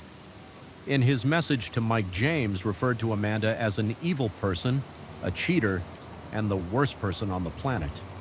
He expressed his anger, stating she will pay for her perceived infidelity. On August 27th at 4:41 a.m., James drove to Amanda's house on South Bellagio Drive.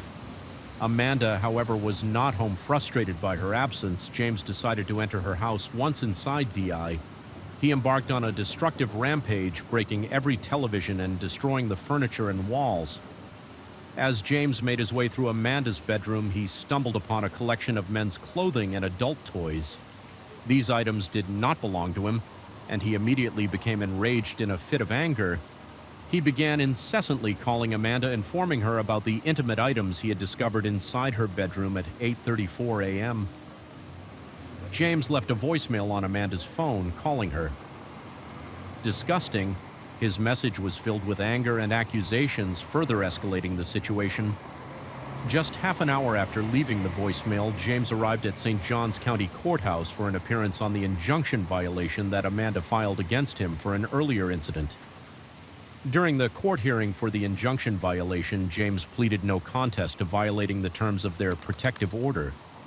Unaware of the mess James had just made at Amanda's house, the judge took into consideration James' lack of criminal history and decided to impose an alternate sentence rather than send him to jail. The judge ordered James to attend anger management classes and placed him on 1-year unsupervised probation. James, dressed in his work clothes, appeared to accept this decision and leave the courthouse. However, his plans took a turn for the worse. Before leaving the courthouse, James called Amanda and left another voice message. This time he pleaded with her to listen to him and call him back. James referred to Amanda as baby and expressed his desire for reconciliation. Amanda finally answered the phone and they engaged in a 14-minute conversation. The exact content of this conversation remains unknown, but it significantly impacted James' actions. Instead of heading to work as planned, James changed his actions. He headed to a gas station there. He filled up his tank and purchased several cans of beer. At approximately 10 to 11 a.m., James started his journey towards South Bellagio Drive, where Amanda lived armed with 2 loaded handguns. Amanda returned home to a devastating scene. James had not only damaged her home, but also caused her immense emotional distress. Alarmed and upset, Amanda sought solace in the arms of her boyfriend Lamar and was joined by 2 friends, Lindy Robbins and Rachel Hendrick. Visibly shaken and in tears, Amanda reached out to the sheriff's department and requested assistance. However, after careful consideration, she decided against pressing charges against James. Amanda wanted to avoid seeing James go to jail and be separated from their children, since Amanda denied the officers help. They left Amanda's home unbeknownst to. Being together is deserving of attention and intervention. The violence can escalate rapidly, leaving good people like Amanda and Lindy. Dead domestic violence does not discriminate. Affecting individuals from all walks of life, it does not solely manifest in young couples or those experiencing rocky relationships. Even couples who have been together for decades are not immune to the destructive power of abuse. Through Amanda's story, we are encouraged to break the silence surrounding domestic violence and seek help when needed by raising awareness and advocating for change. We can prevent future tragedies and ensure that no person has to experience the pain and loss of losing a loved one to domestic violence. Story 5. Robert Lemon, known to his loved ones as Rob, was a man with a heart of gold. From the outside, his large stature and tattoo of his last name on the back of his head might appear intimidating, but those close to knew that he was a gentle giant, a big teddy bear with a kind soul. When Robert and his wife Sabrina first met, they instantly connected. Sabrina, a sweet and loving person, instantly resonated with Robert's character. Despite their differences, they formed a deep bond and fell in love. Faith was deeply important to them, and they attended Mass together every Sunday in 2000. Robert and Sabrina were baptized in the same church, solidifying their commitment to each other.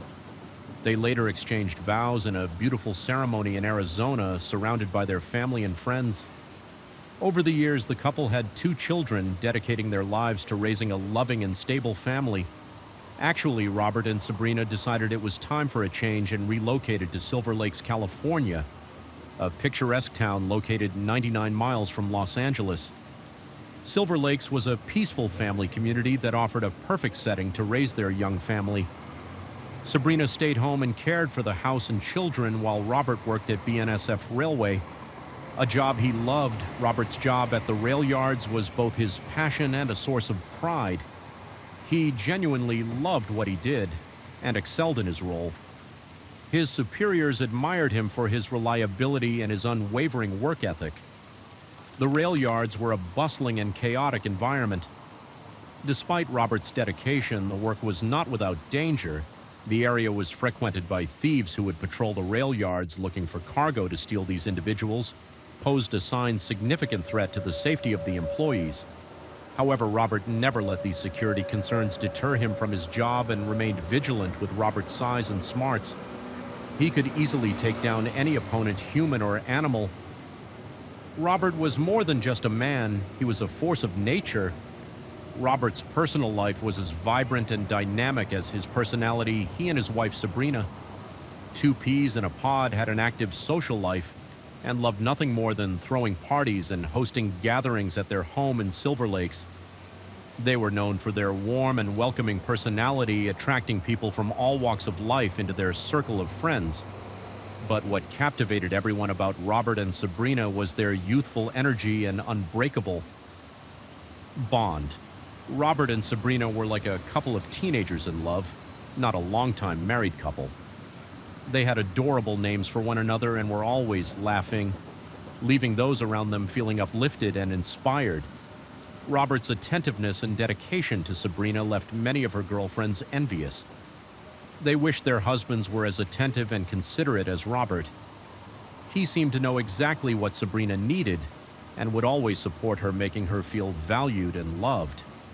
Even though Robert and Sabrina's social circle was large, at the core of their friendship was a group of tight-knit men and women who referred to themselves as the Wolf Pack.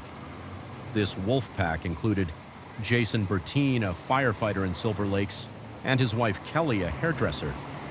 As the years went by, Robert and Sabrina became the goat of people for these parties, creating a fun atmosphere filled with laughter, and good times alcohol played a significant role in the lives of Robert and Sabrina.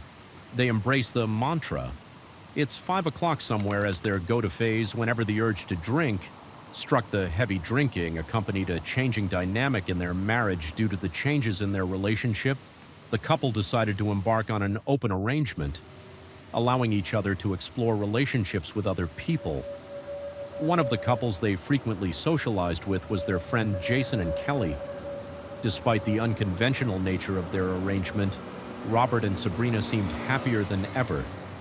They presented the image of an ideal modern American family on Sunday, August 17th, 2017. Robert embarked on his usual 85-mile journey to work at the BNSF Railways in Tehachapi.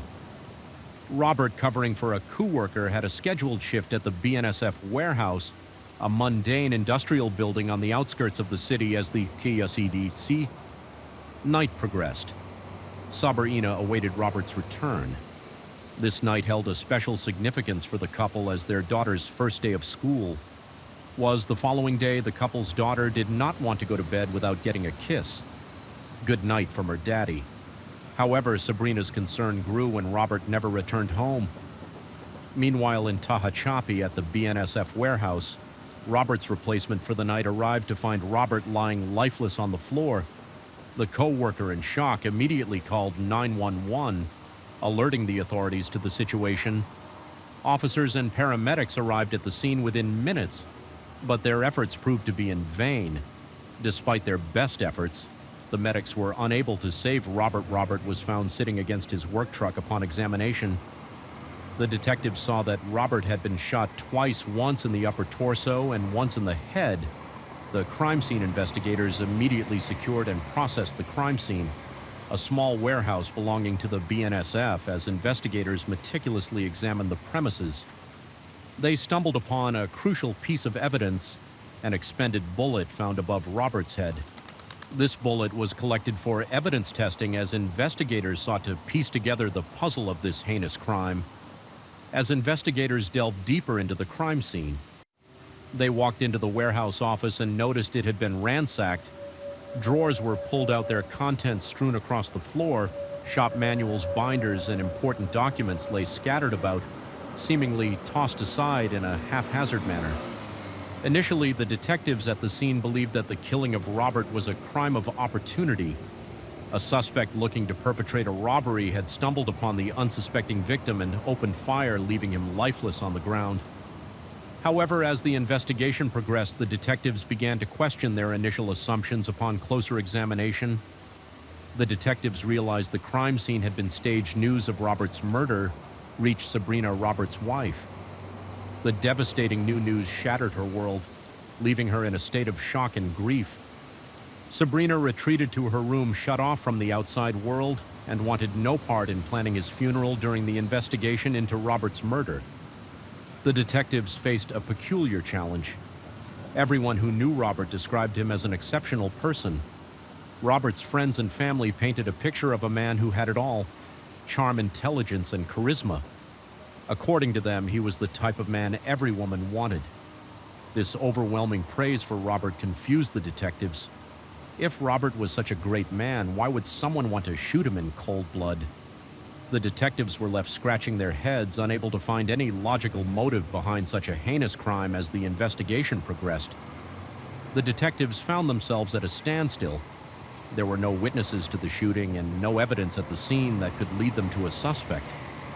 The only person they were left with to question was Robert's wife, Sabrina. Sabrina assured the investigators that she and her husband had an excellent relationship. She expressed her shock at the realization that someone would want to harm Robert. Although the crime scene yielded a bullet fragment, it provided no evidentiary value. However, the detectives were able to determine that the bullet had come from a .0044 or .0045 Magnum weapon. Despite the lack of solid leads, the detectives remained determined to uncover the truth behind Robert's murder. Their determination was fueled by the desire to bring justice to a man who, by all accounts, deserved nothing better but the best in his life. In an effort to piece together the puzzle, the detectives received the security camera footage from the warehouse where Robert worked. However, to their dismay, the camera fitted inside his work truck was not running at the time of the incident, rendering it useless. The only camera that captured any footage was outside the warehouse as the detectives watched the footage. They spotted a person with a limp walking through the warehouse complex around the time they believed Rob was shot. Unfortunately, the grainy quality of the video made it difficult to identify any features of this person. However, the detectives felt confident that it was a man, not a woman, based on the shape of the person's body. Robert's employer, BNSF Railway, stepped in to help in the search for answers. They offered a $1,000 reward for any information that could lead to an arrest. This incentive generated a flood of leads from various tipsters, but unfortunately none were relevant to Robert Roberts' shooting. As investigators delved deeper into the case, they discovered additional video footage of Robert. On the day he was killed, this footage was obtained from local businesses located along Goodrich Drive near the warehouse where Robert was shot. The detectives carefully reviewed the footage they were able to identify and track every motorist who passed by the area during that time. However, there was one notable exception. Despite their best efforts, the detectives were unable to identify the person driving a motorcycle who passed by the area around the time Robert was murdered.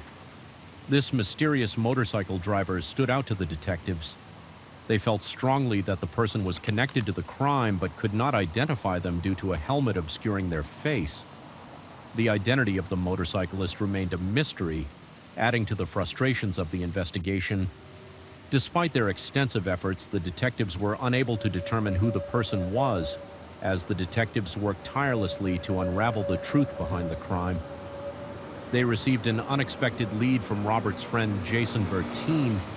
3 weeks after Robert's murder, Jason came forward with important information that could shed light on the case.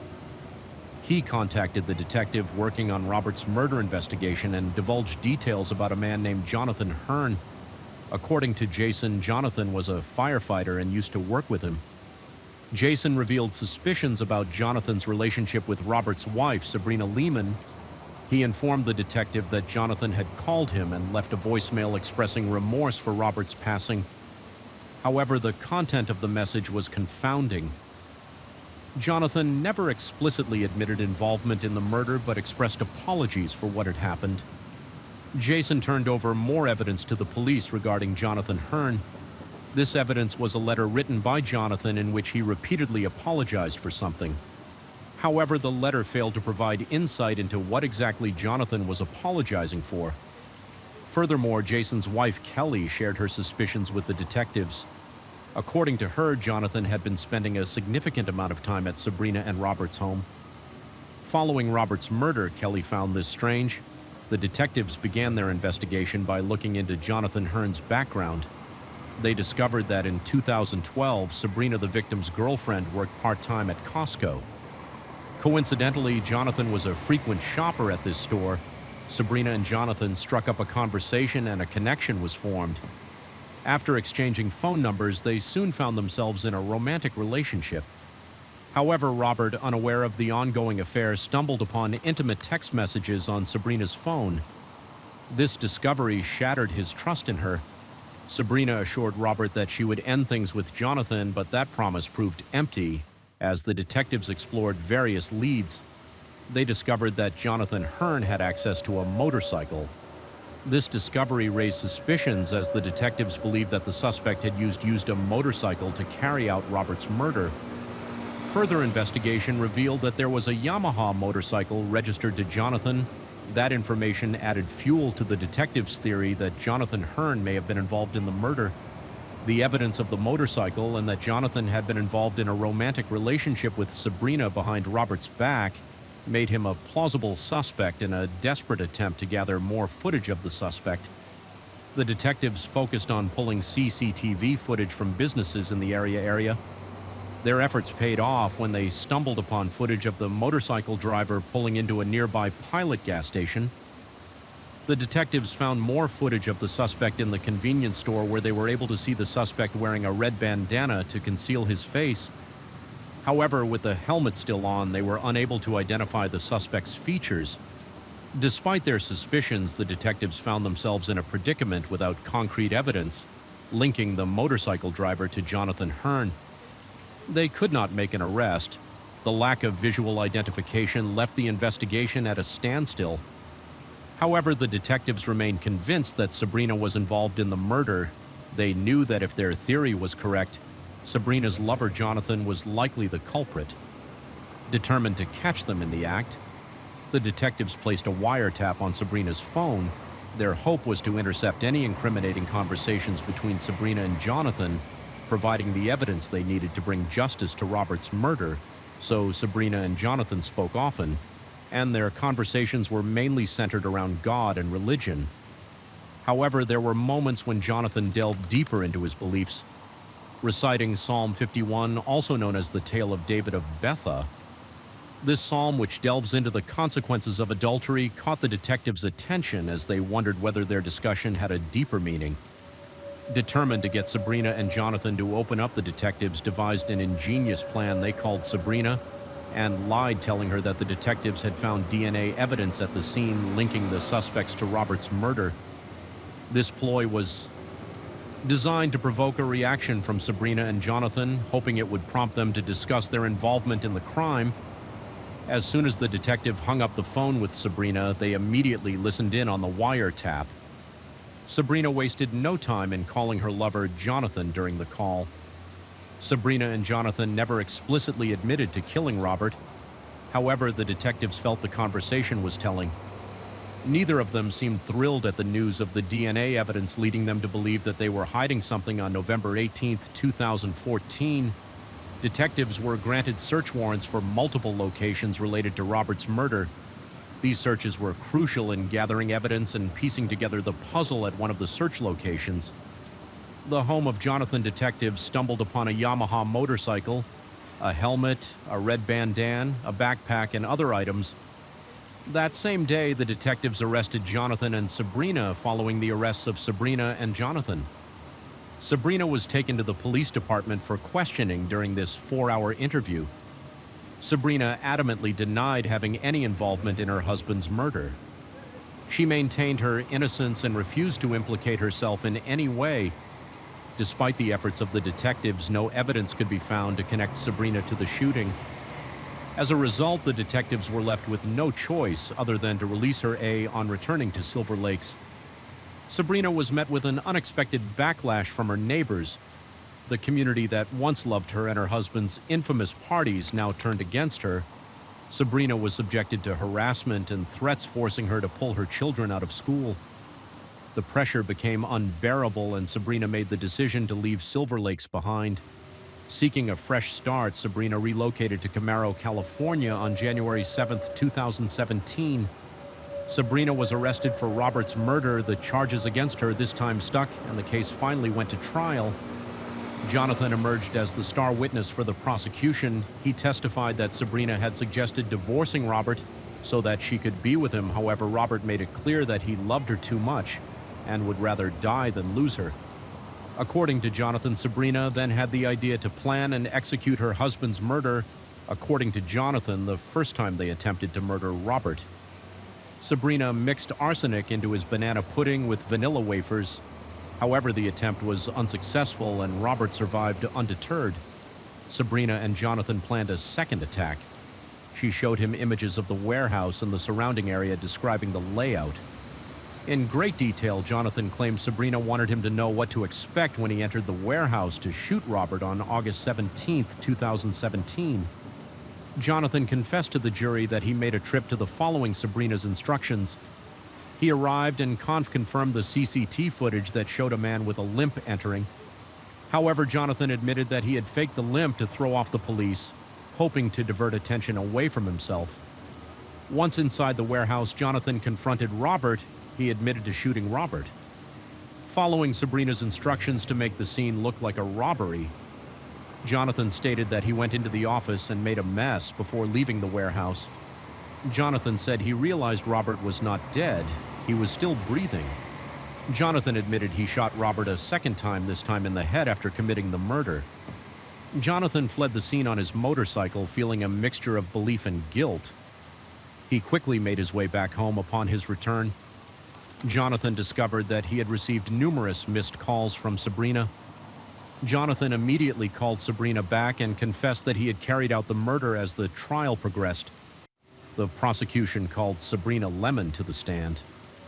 Sabrina was the key witness for the defense, and her statements left the courtroom buzzing with speculation.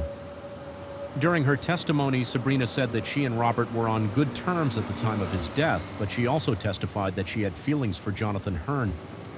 Sabrina admitted to having a romantic relationship with Jonathan, but insisted that she never planned on leaving Robert.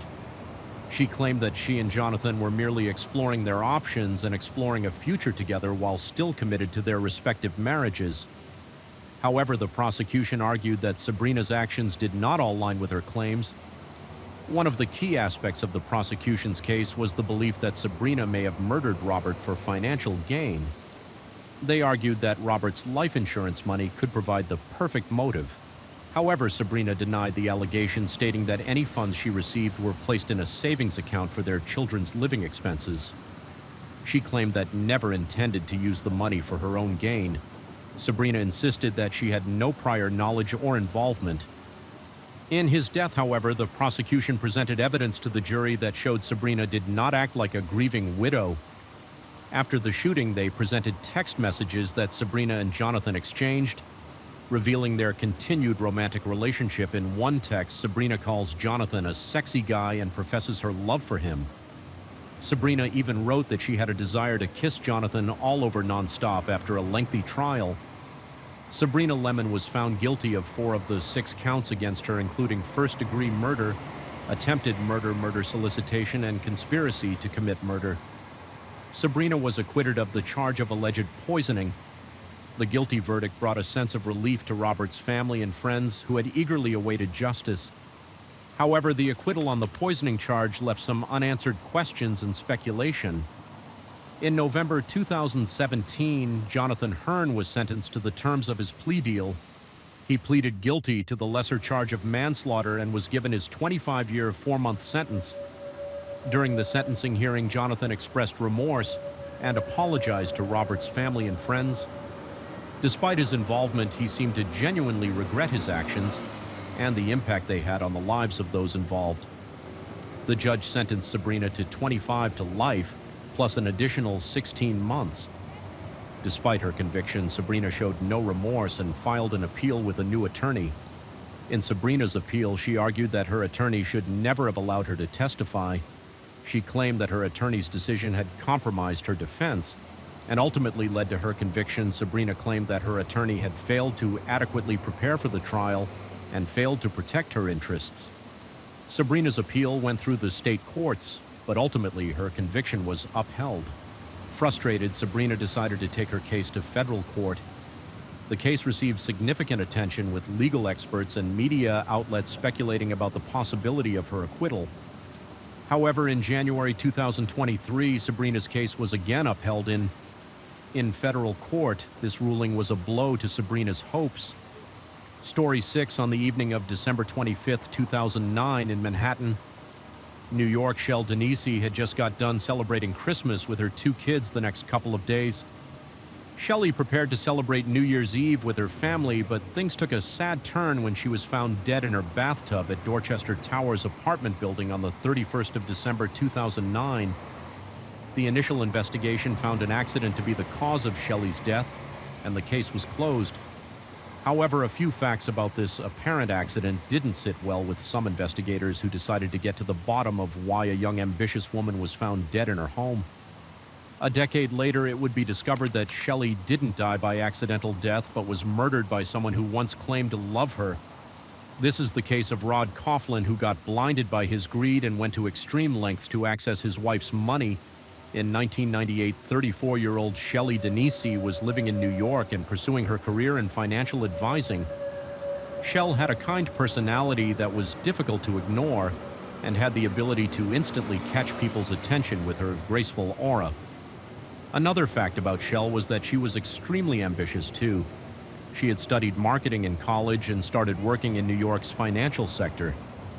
Soon after graduation, her hard work and commitment to her profession eventually helped her become a successful financial advisor in New York who had many high-profile clients. Everyone who worked with her or had her as their financial advisor knew Shelley as someone who knew how to get things done quickly, while Shell was doing extremely well professionally for a woman of her age. Her personal life was a completely different story. Despite being in the second half of her 30s, Shell still hadn't found a life partner yet. Shell had achieved a lot in her professional life and knew it was time to focus on her personal life and start a family with someone who understood her ambition, and her values. Shell was actively looking for a life partner, and fate finally found her one. In February 1998, she attended a Jewish singles party in a bar called Larbat, located in the Hell's Kitchen neighborhood of Manhattan. It was an event organized for people of the same faith as her, so the occasion couldn't be more suitable to end her long wait and find a life partner during the event. Shell met a 25-year-old man named Roder Sin, and it was love at first sight. In fact, it was more than that, because just a few hours after meeting Rod, Shelley called her sister Eve and told her that she was on her way to Las Vegas to get married to Rod, although her sister convinced her at the time not to rush such an important decision in her life that didn't end the special connection between Shelley and Rod. Shelley and Rod had an 11-year age difference, but it didn't bother either of them, and a few weeks after the singles party, the couple got engaged. Both Rod and Ann Shell had told their families about their partner and how amazing their bond was. 7 months after meeting each other for the first time in September 1998, Rod Coven and Shelley Denisi got married in a happy ceremony that was attended by their friends and family. In 2000, 2 years after getting married, the couple welcomed their first child, a girl whom they named Anna, during the early years of marriage. The bond between Rod and Shelley grew stronger, and they became inseparable, since both of them were Jewish, and Shell had been brought up in an Orthodox Jewish family. It made the couple very active in their local Jewish community.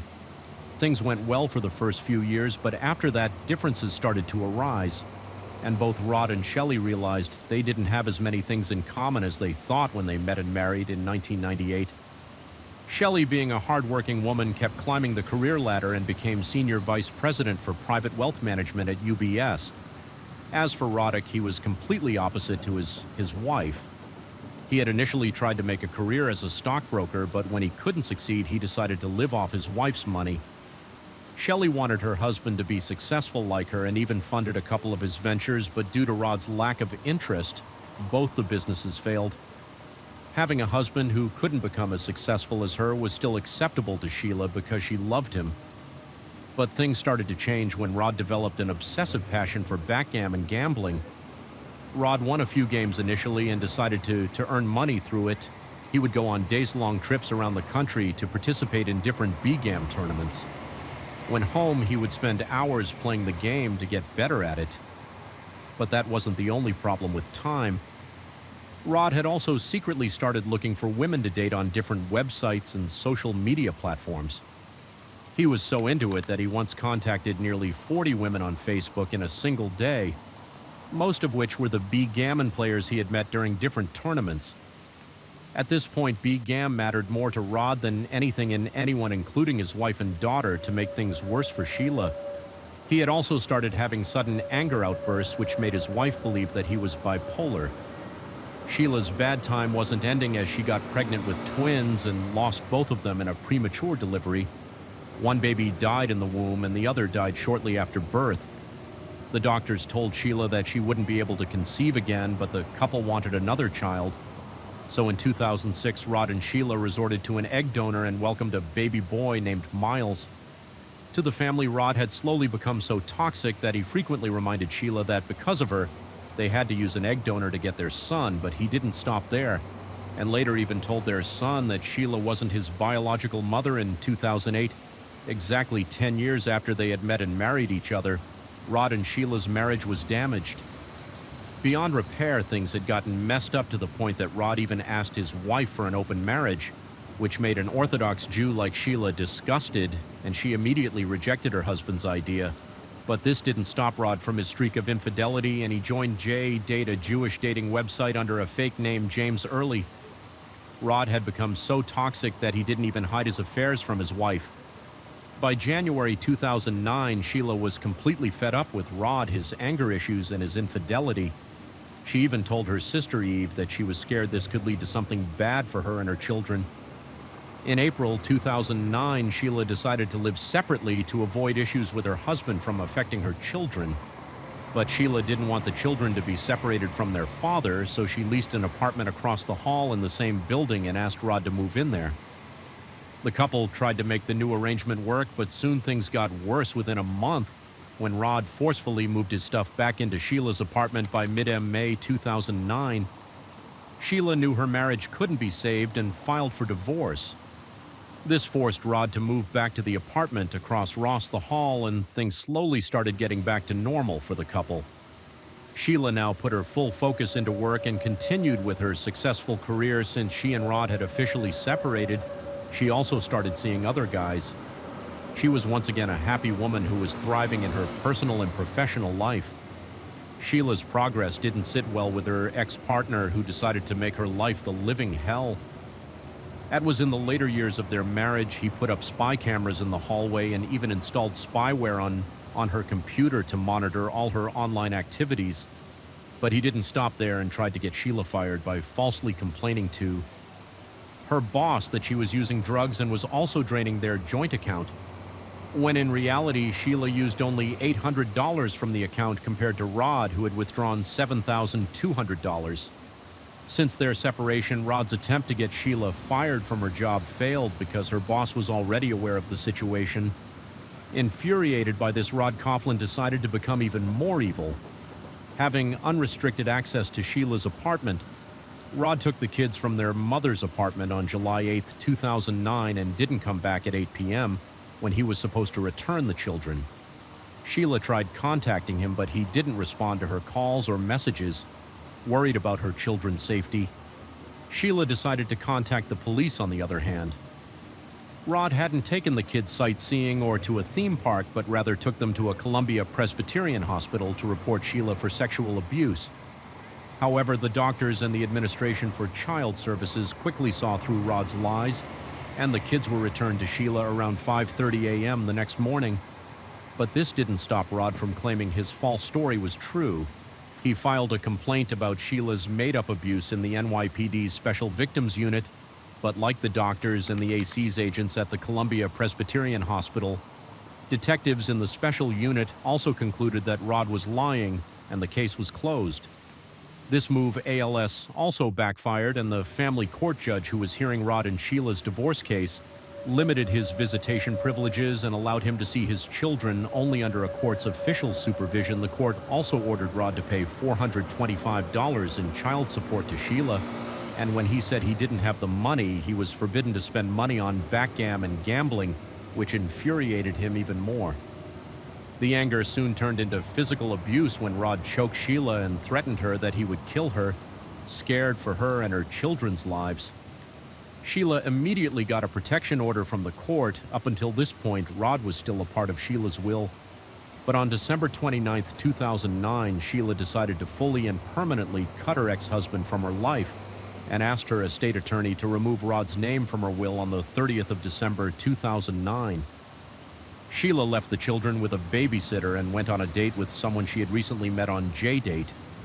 When she returned from her date, she played with the kids for a while before putting them to bed at 10:13 p.m. Sheila logged into her Jade 8 profile and logged out after a few minutes on the 31st of December, the day when Sheila was to meet her estate attorney and put her husband's matter to rest forever.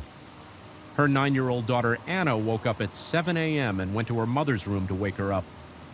However, Anna didn't find Sheila in her room. She then went into the bathroom, and as soon as she opened the door, she screamed.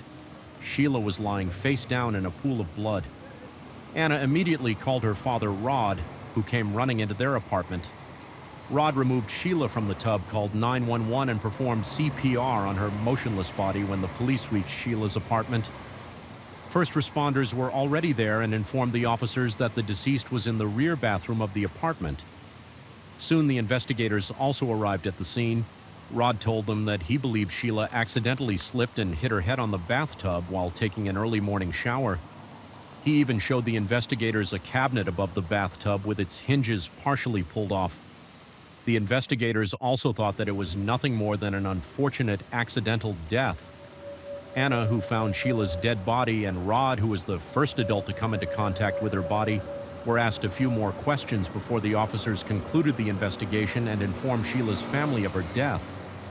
After returning to his office, one of the detectives, Rodermel, went over the details of the crime scene, while the evidence pointed to Sheila's death being an accident. Rodermel believed something was off because a lot of things he saw that morning didn't make sense. For example, the position of the body and the angle of the cabinet door that was pulled off didn't match the slip and fall story that Rod Coughlin had told him. Another thing that Rodermel noticed was that the victim had bruises and red scratch marks on her face, lips, and right arm, which was unusual for a person who had just gone to the bathroom for a shower. The detective then tracked Sheila's activities from the previous night, and one particular detail made him even more curious about the cause of her death. The day before her death, Sheila had received a keratin treatment and was told to not wash her hair for the next 72 hours.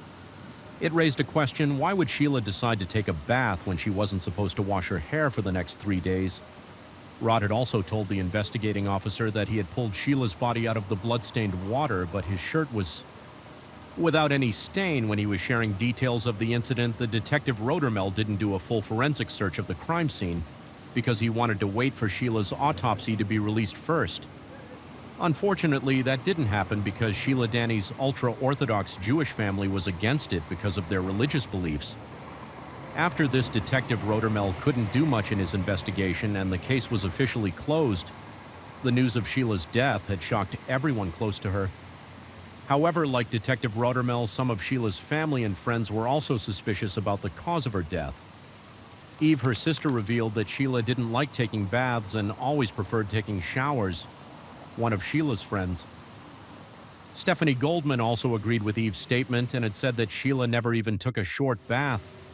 Even after her burial, many members of Sheila Danny's family suspected that she was a victim of cold-blooded murder by her ex-husband Rod Coughlin. The suspicion soon turned into a firm belief when Sheila's estate attorney Lance Meyer informed the family that Sheila was scheduled to meet him on the day of her death to remove her ex-husband from her will. The reason for an increasing number of fingers pointing at Rod Coughlin was simple. He stood to get $5.2 million in the event of her death while he was still in her will. In light of these new shocking details, Sheila's family approached the authorities and requested them to reopen the case and continue with their investigation. Detective Rodermel and Detective Francis Brennan, the two lead investigators in the case, informed the family they couldn't investigate Sheila's death further because the case was officially closed. The detectives also told the Dannis that the only way to reopen the case was if they allowed an autopsy of the victim's body. However, that was out of the question because of their religious beliefs.